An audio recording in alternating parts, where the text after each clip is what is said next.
오늘 우리에게 주신 하나님 말씀 누가복음 10장 25절로 37절 말씀입니다.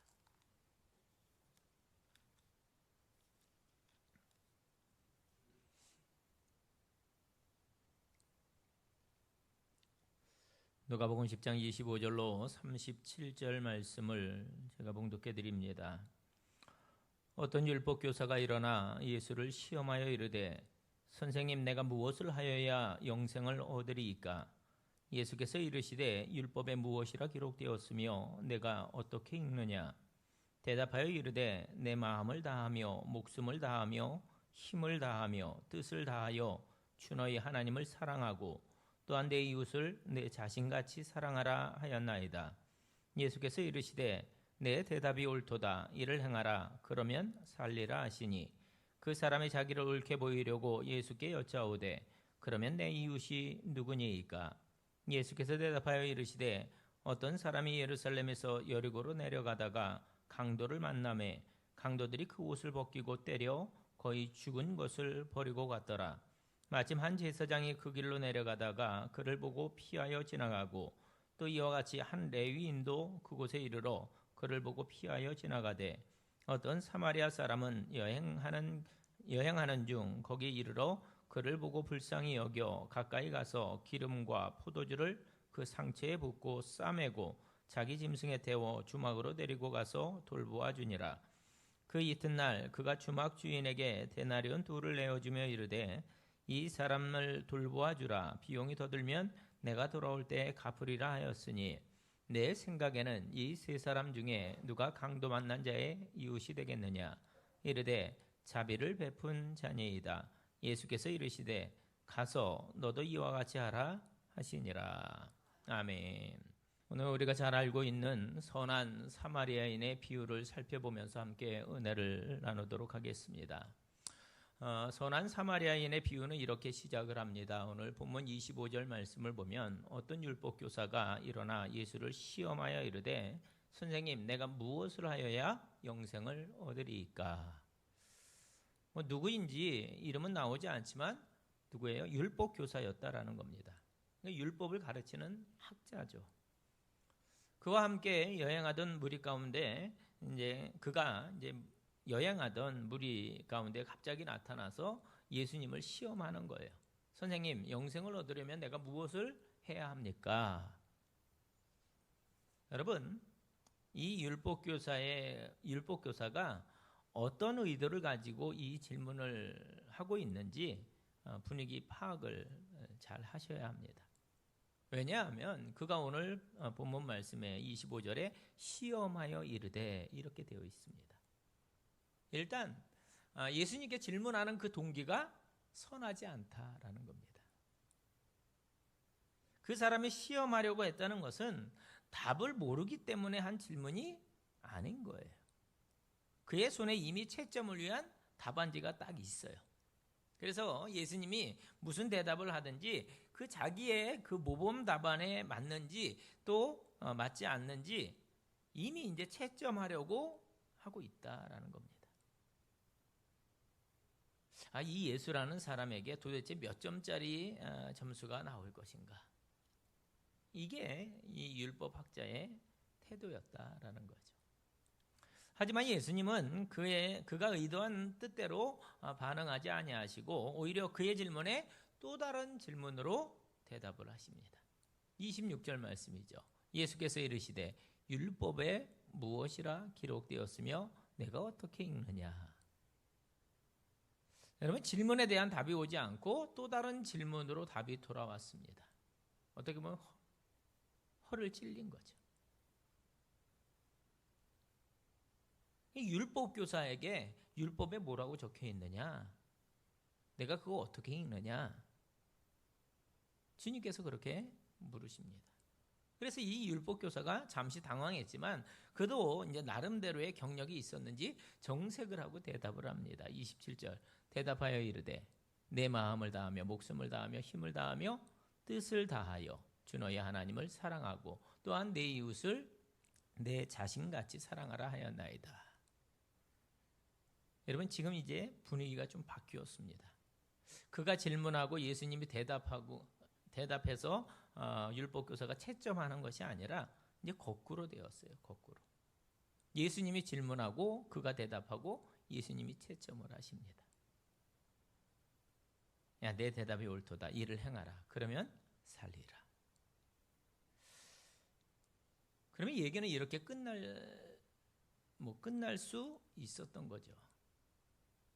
하지만 율법교사가 씩씩대며 다시금 도전을 합니다. 29절 말씀 같이 읽겠습니다. 29절 시작.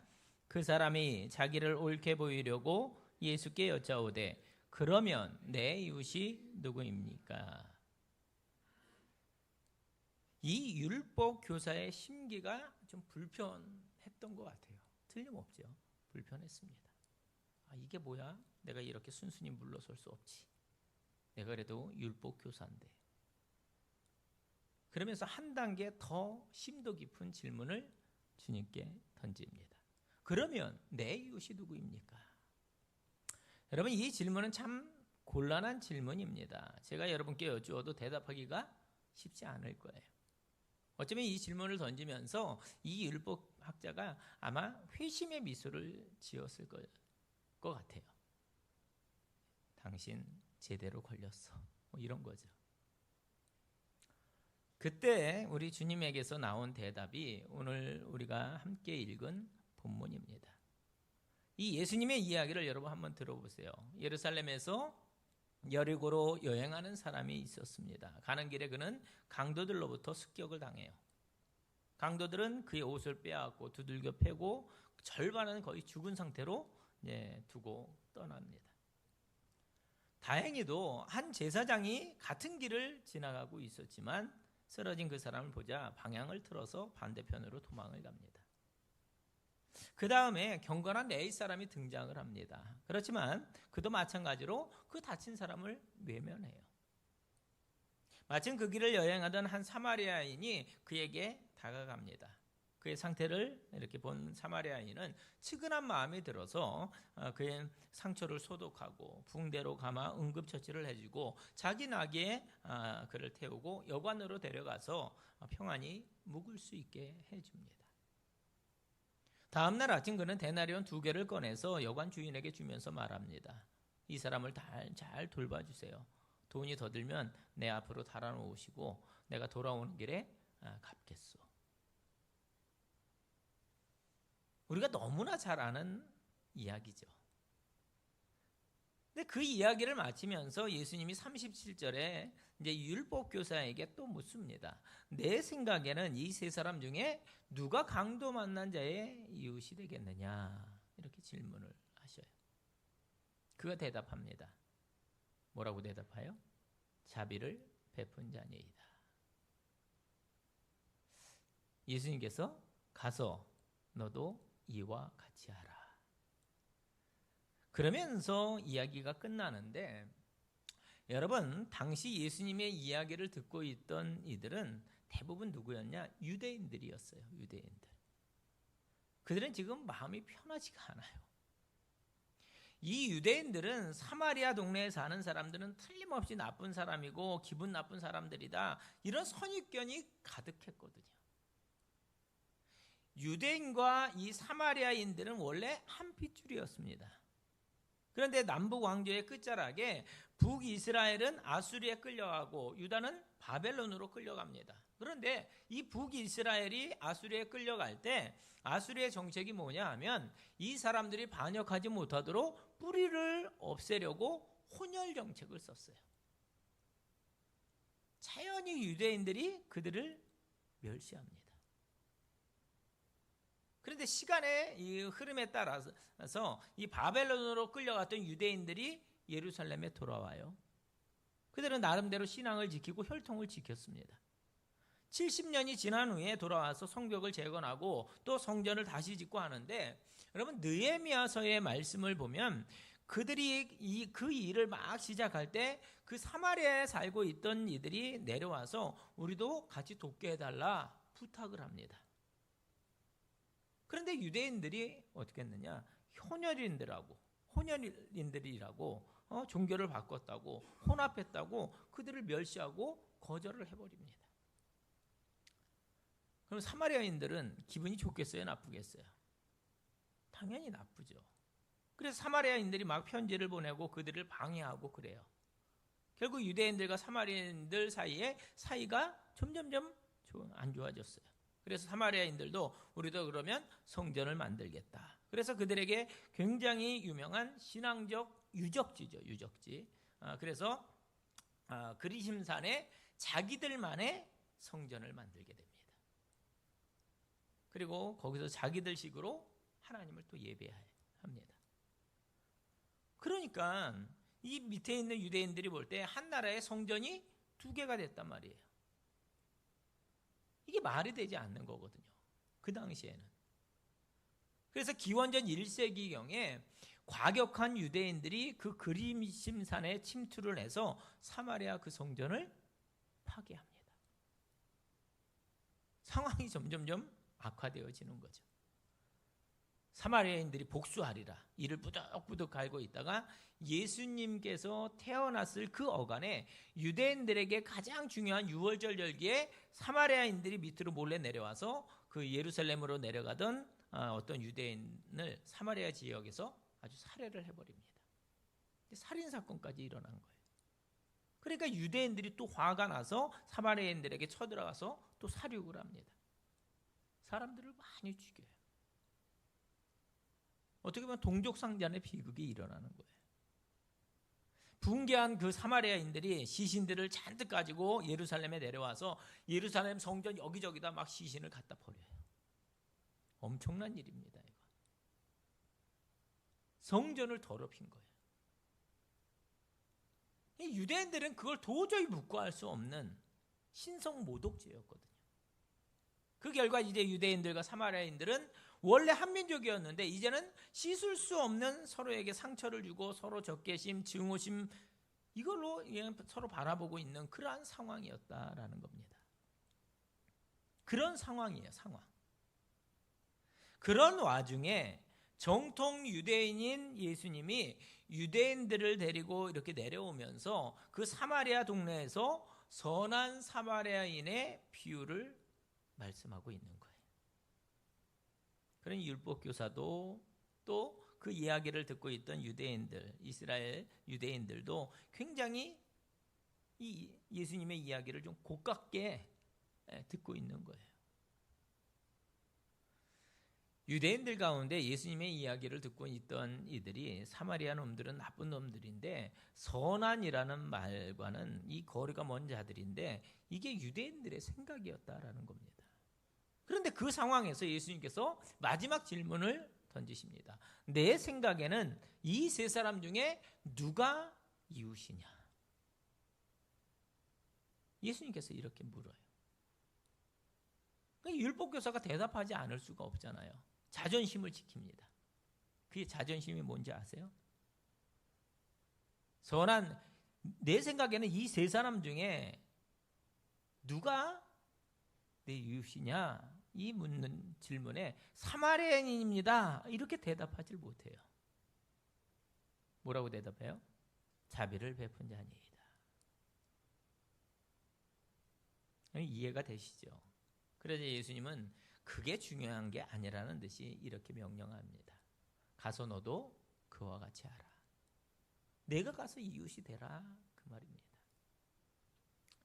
자, 그러면 우리 차례입니다. 사랑하는 성도 여러분, 율법교사 옆에서 우리가 그 이야기를 같이 들었다, 이렇게 생각하시면 됩니다. 우리가 지금 이 말씀을 함께 나누고 있잖아요. 그러면 우리가 이 이야기 속에서 무엇을 배울 수 있느냐라는 거죠. 현재 용인제일교회에서 우리가 함께 이 이야기를 함께 들은 우리에게 이 비유는 우리에게 무엇을 가르치고 있느냐라는 겁니다. 가장 먼저 보이는 것은 예수님의 아주 치밀한 의도입니다. 특별히 이 이야기를 진행할 때 예수님께서 무슨 의도를 가지고 이야기의 중심을 바꾸어 버리셨습니다. 율법 교사를 포함해서 우리는 맨 처음 이 질문에 관심이 있어요. 누가 이웃입니까? 여기에 관심이 있어요.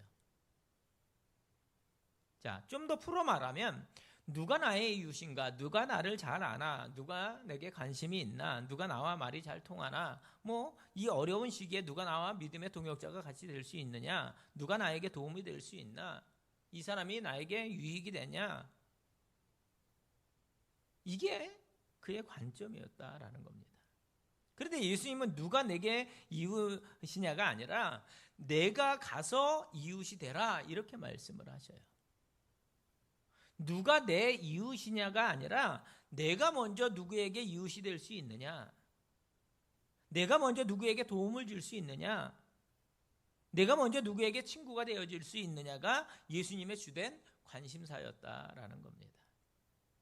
여러분, 이게 오늘 예수님 비유의 핵심입니다.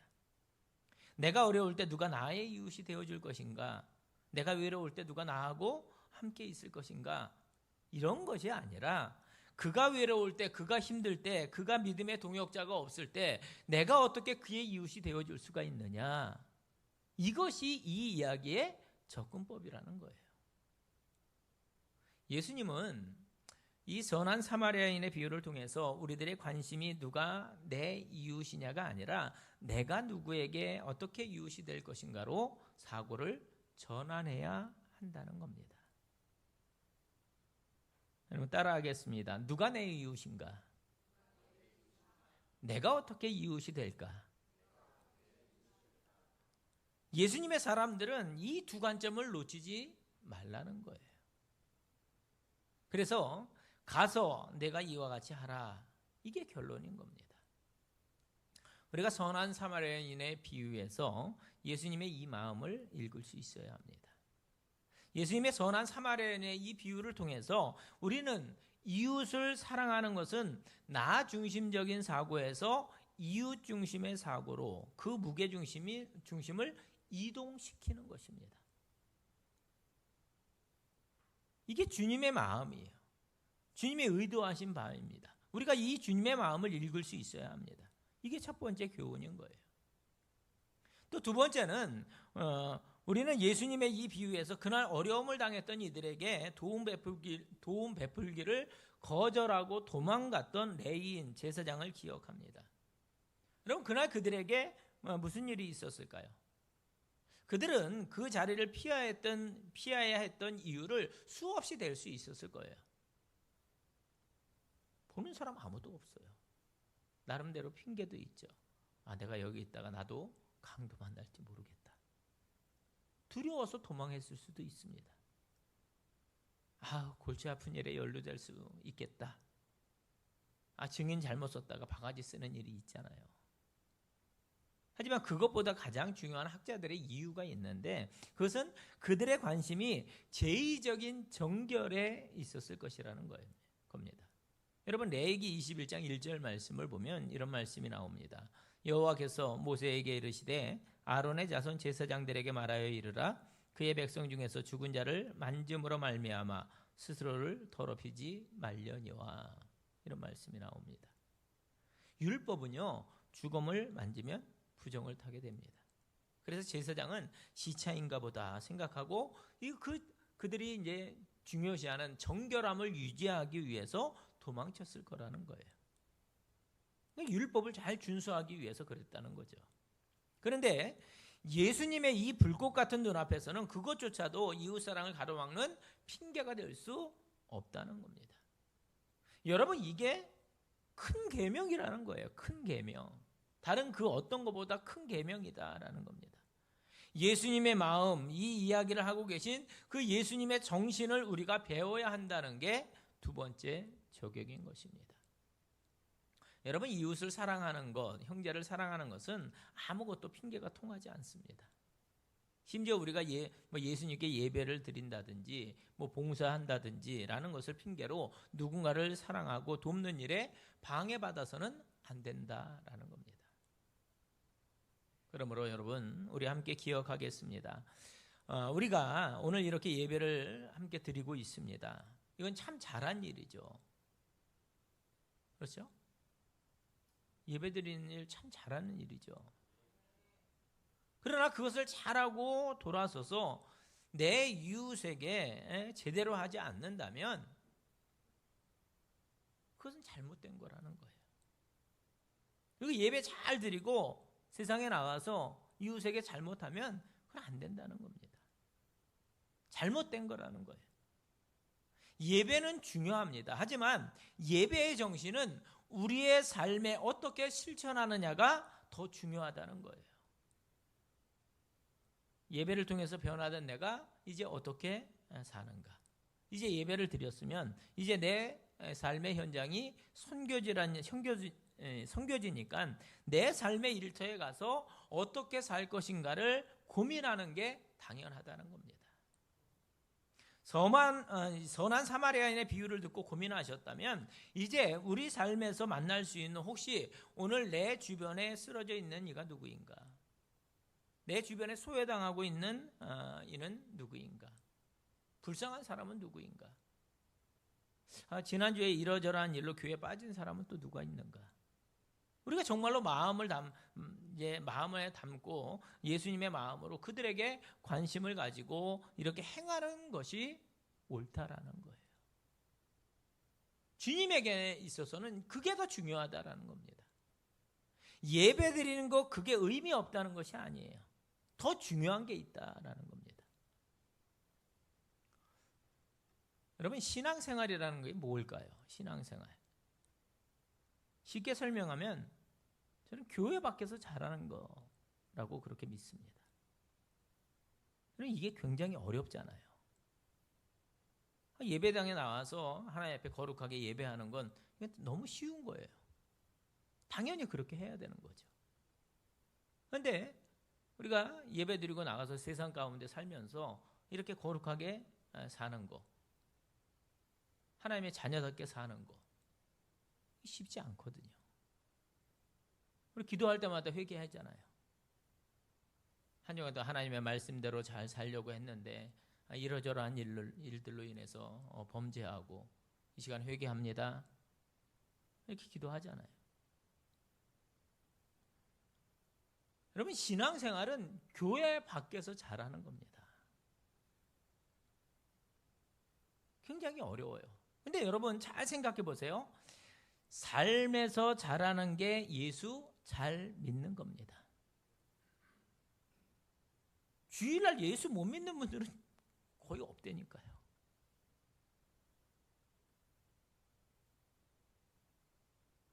그러나 문제는 주일날 교회에 올 때만 그리스도인이 돼서는 안 된다는 거예요. 사실 월요일부터 토요일까지 우리들의 삶에서 그리스도인이 되는 것, 이게 더 중요한 것이죠. 여러분, 함께 일하시는 직장 동료에게 여러분들은 어떤 그리스도인이십니까? 여러분의 삶의 자리에서 만나는 분들에게 여러분은 어떤 그리스도인이십니까?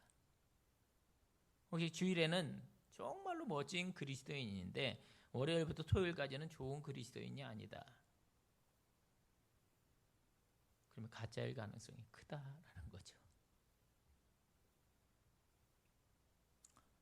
그들에게 이웃사랑은 묘연한 겁니다. 여러분 축복합니다. 여러분 우리들의 믿음 생활이 주일 신앙에서 주간 신앙으로 언제 어디서나의 신앙생활로 바뀌게 되시기를 주의 이름으로 축복합니다.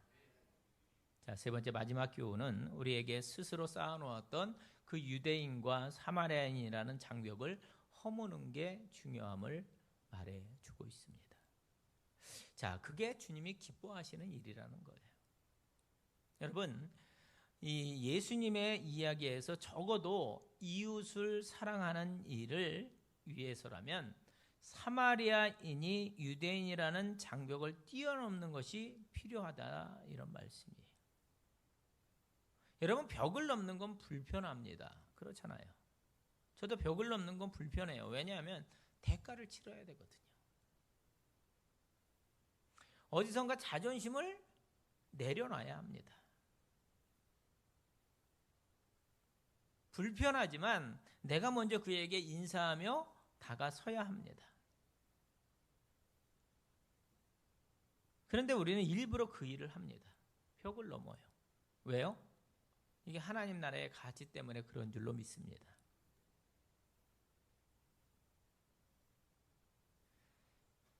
하나님 나라는 유대인이냐 사마리아인이냐의 이 장벽을 뛰어넘는다는 거예요. 하나님 나라는 저 사람이 나하고 잘 어울릴 만한 인품과 어떤 식견을 가졌느냐 아니냐, 이 벽을 넘어선다는 겁니다. 여러분, 이웃 사랑은 이 벽을 뛰어넘는 수고를 분명히 감당해야 합니다. 그런데 유의할 것이 있어요. 사랑은 명사가 아니라 뭐예요? 동사라는 겁니다. 사랑은 멈춰있는 명사가 아니에요. 오늘 예수님과 율법학자와의 이 대화 중에서도, 선한 사마리아인의 비유 중에서도 이 중요한 단어는 가서 너도 이와 그와 같이 하라 라는 움직이는 동사라는 거예요. 그러니까 예수님의 이 선한 사마리아인의 비유의 최종적인 결론이 바로 이겁니다. 가서 너도 그와 같이 하라. 참, 목회자로 살면서 중간중간 마음이 무겁고 때로는 힘들 때가 있어요. 그런데 그때 전화로 또는 뭐 카톡이나 이런 것들로 아니면 밥 한번 같이 먹자, 이런 분들이 저에겐 이웃이죠. 여러분들도 그런 이웃이 있으실 겁니다. 다 똑같은 단어가 담겨 있거든요. 긍휼입니다. 긍휼. 마음을 나누어 준 거거든요. 그런 이웃이 있을 때 거기 기적이 있고 또 감정이 있고 감동이 있고 치유가 있고 회복이 있고 새 출발이 있게 되어지는 것입니다. 사랑은 명사가 아니라 뭐라고요? 동사다. 저는 오늘 말씀을 이렇게 맺고 싶습니다. 오늘 우리에게 누가 이웃입니까? 그것보다 오늘 우리에게 내가 가서 이웃이 되어줘야 할 사람은 누가 있는가? 우리 함께 묵상해 보았으면 좋겠습니다. 저분은 도저히 이웃이 되어줄 수 없겠다. 저분은 이웃이 별로 없겠다.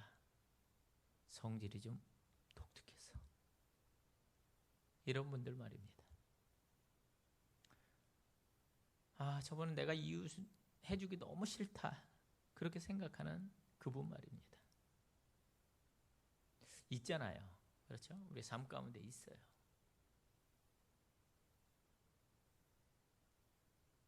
세상 말로 꼴도 보기 싫은 있습니다.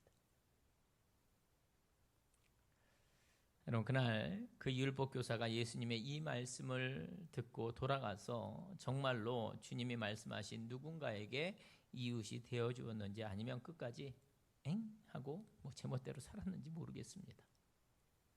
그러나 어쩌면 그 결론을 우리들의 삶으로 쓰라고 요구하고 있는지도 모릅니다. 가서 너도 그와 같이 하라. 여러분은 어떻게 하시겠어요? 여러분, 오늘 누가 나의 이웃인가, 누가 나의 이웃이 되어줄까를 고민하시기 전에 오늘 내가 이웃이 되어줘야 할 사람은 누가 있는가 함께 고민해 보시고, 또 그를 이해해 보기 위해서 긍휼한 마음을 가져보시고, 또 애도 써보시고, 기도하시고, 또 주님의 도우심을 얻어서 여러분의 이웃을 발견하시고, 명사형이 아니라 동사형의 사랑을, 여러분의 이웃이 남편이 될 수 있을 수도 있습니다. 자녀가 있을 수도 있어요. 하지만 여러분에게 불편한 누구일 수도 있고, 벽을 넘어서야 하는 누구일 수도 있습니다. 내가 기꺼이 그에게 선한 사마리아인이 되리라 결단하고 그렇게 구하는 여러분들이 될 수 있기를 주님의 이름으로 축원을 드립니다. 기도하겠습니다. 하나님 아버지, 이 시간 말씀을 통해 우리에게 교훈하여 주시니 감사를 드립니다. 또한 그 말씀을 듣고 깨닫게 하시니 감사를 드립니다. 가서 너도 그와 같이 하라는 말씀에 순종해서 내가 누구의 이웃이 되어야 하는가를 보게 하시고 긍휼히 여기게 하셔서 주님이 원하시는 선한 사마리아인의 사명을 감당하는 우리 모두가 되게 하여 주시옵소서. 그래서 하나님 사랑, 이웃 사랑, 또 우리가 거룩하고 흠없는 삶을 온전히 살아내는 성도로 살아가게 축복하여 주시옵소서. 예수님의 이름으로 기도하옵나이다. 아멘.